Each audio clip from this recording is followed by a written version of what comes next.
This is Matt for Into Boxing. I'm delighted to be joined by Sean O'Hagan. Sean, it's been a while since we spoke. Have you had a good Christmas, good New Year? It was lovely. Listen, they all had COVID, so it left me, Mrs. Grandson, peace and quiet. Absolutely beautiful. But good to be back at it. Look, I've been to this gym before tonight. The work ethic, the guys and gals in here is incredible. Good banter as well, but they do go through the paces.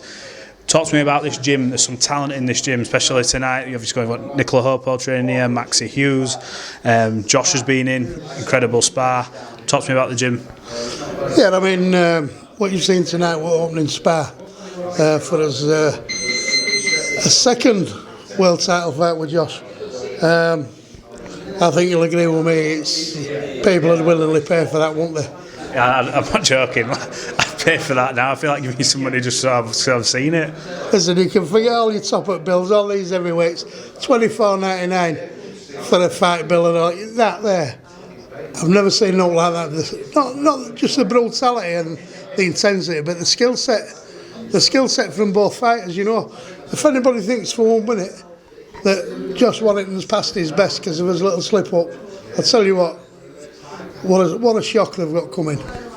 Yeah, I'll vouch for that. I mean, I wasn't sure about your opening spar for camp, how it'd go, but it was top level quality. Let's start with Josh and we'll work his way through. Josh has obviously got that world title against Kiko Martinez coming up, Leeds, First Direct Arena, home comforts, raucous atmosphere behind him.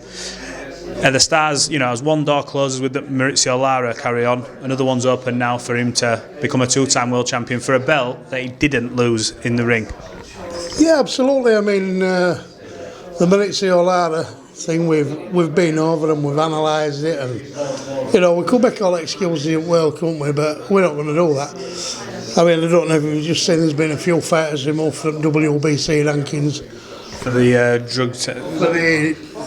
Yeah, I don't think it. I think what it was is they weren't making themselves available, so they've been removed from rankings. Whether there's anything else behind that, any more behind it, at this stage we don't know. But listen, let's not forget, boxing's supposed to be competitive, and you're going to win some and you're going to lose some.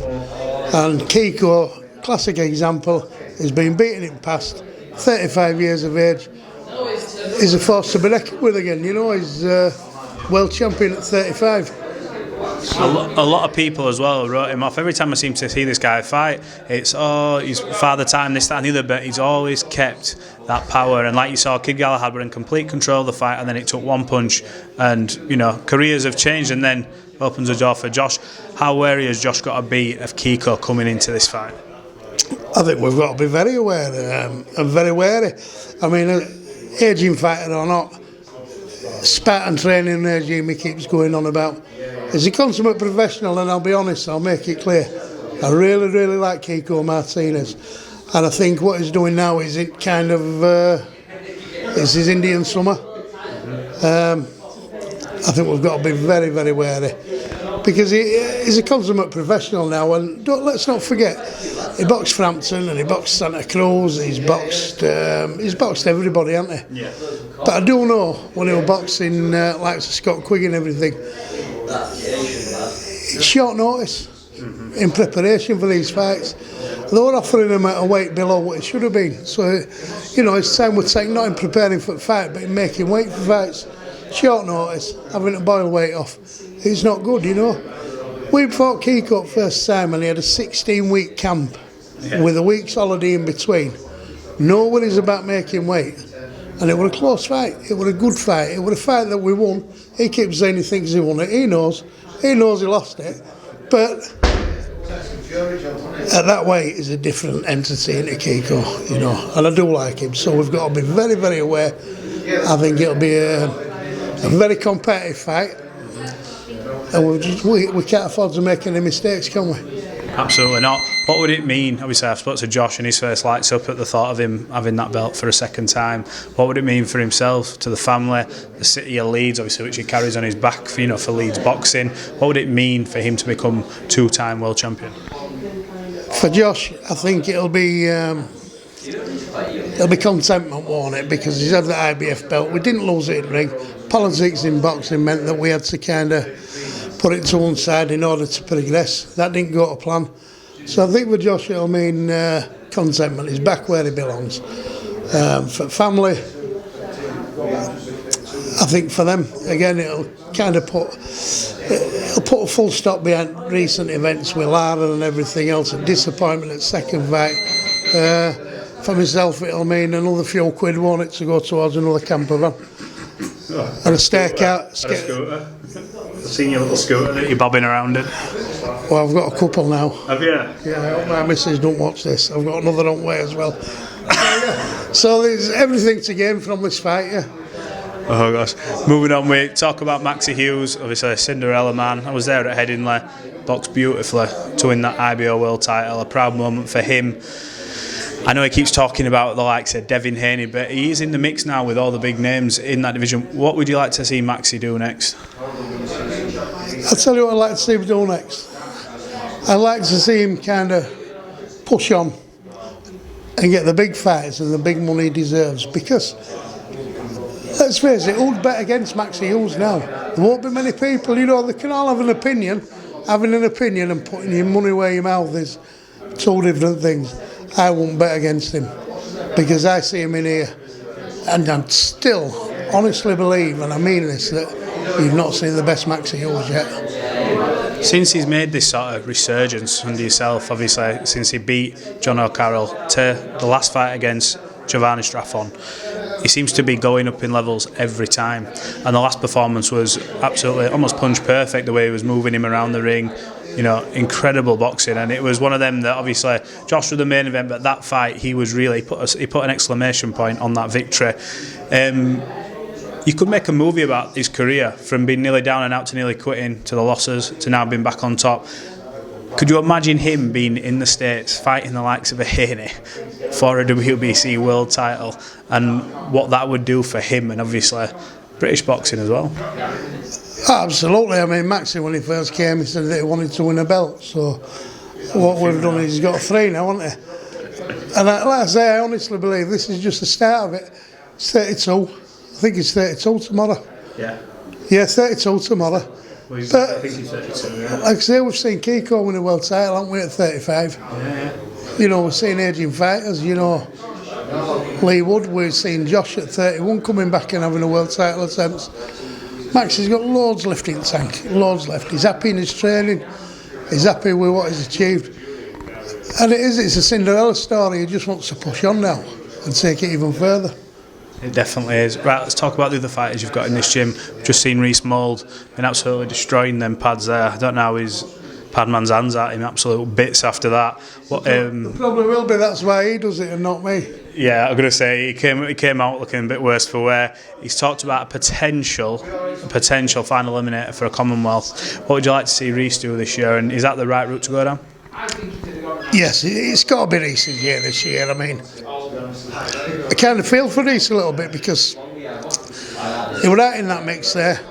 We had that fight against Lee Wood. It weren't the best Reece Mould. It was a silly mistake that he made. But also I think they were fighting at a weight that didn't suit him. Yeah. This time we're up in weight. Whether it's super feather or lightweight, we're not bothered.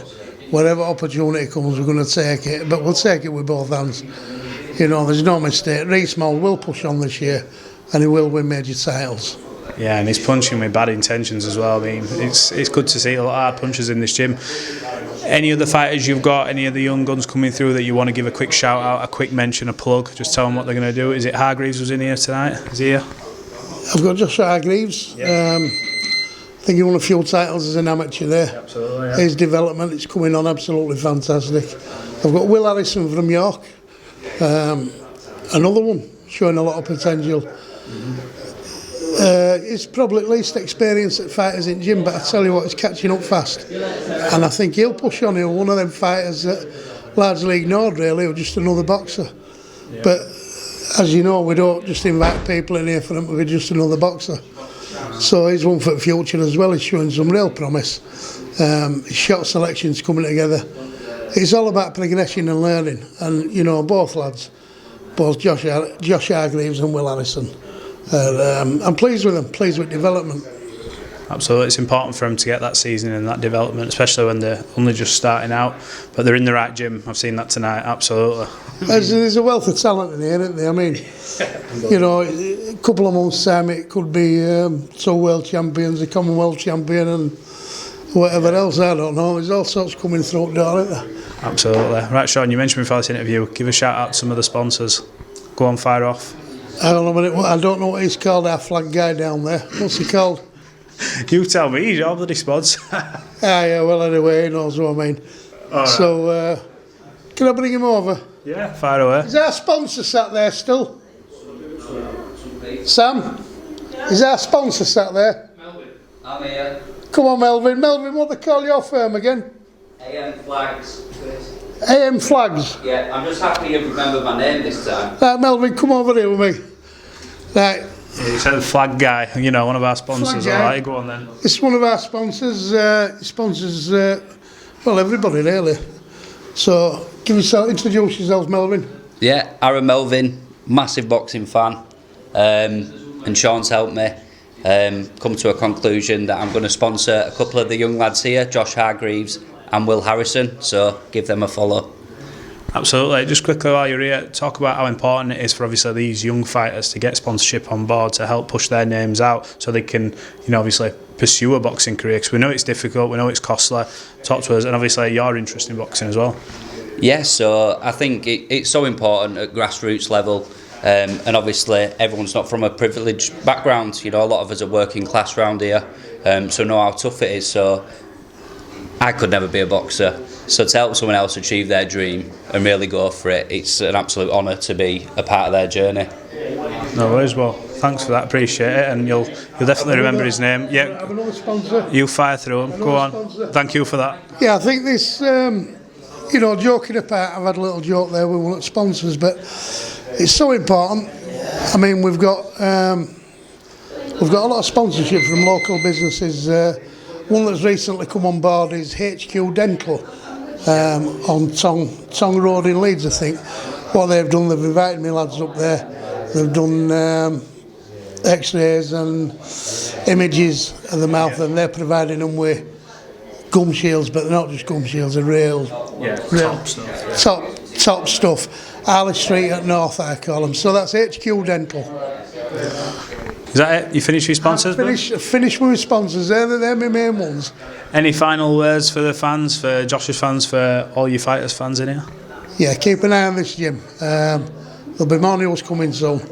Just keep an eye on, what do you call it again? Yours? Into boxing. Into boxing, sorry, because you were with somebody else before, weren't you? Keep watching Into boxing, and you'll get all the latest updates on this gym. Top stuff, Sean. Thanks very much for your time as always, bud. It's been a pleasure. Thank you very much. Man.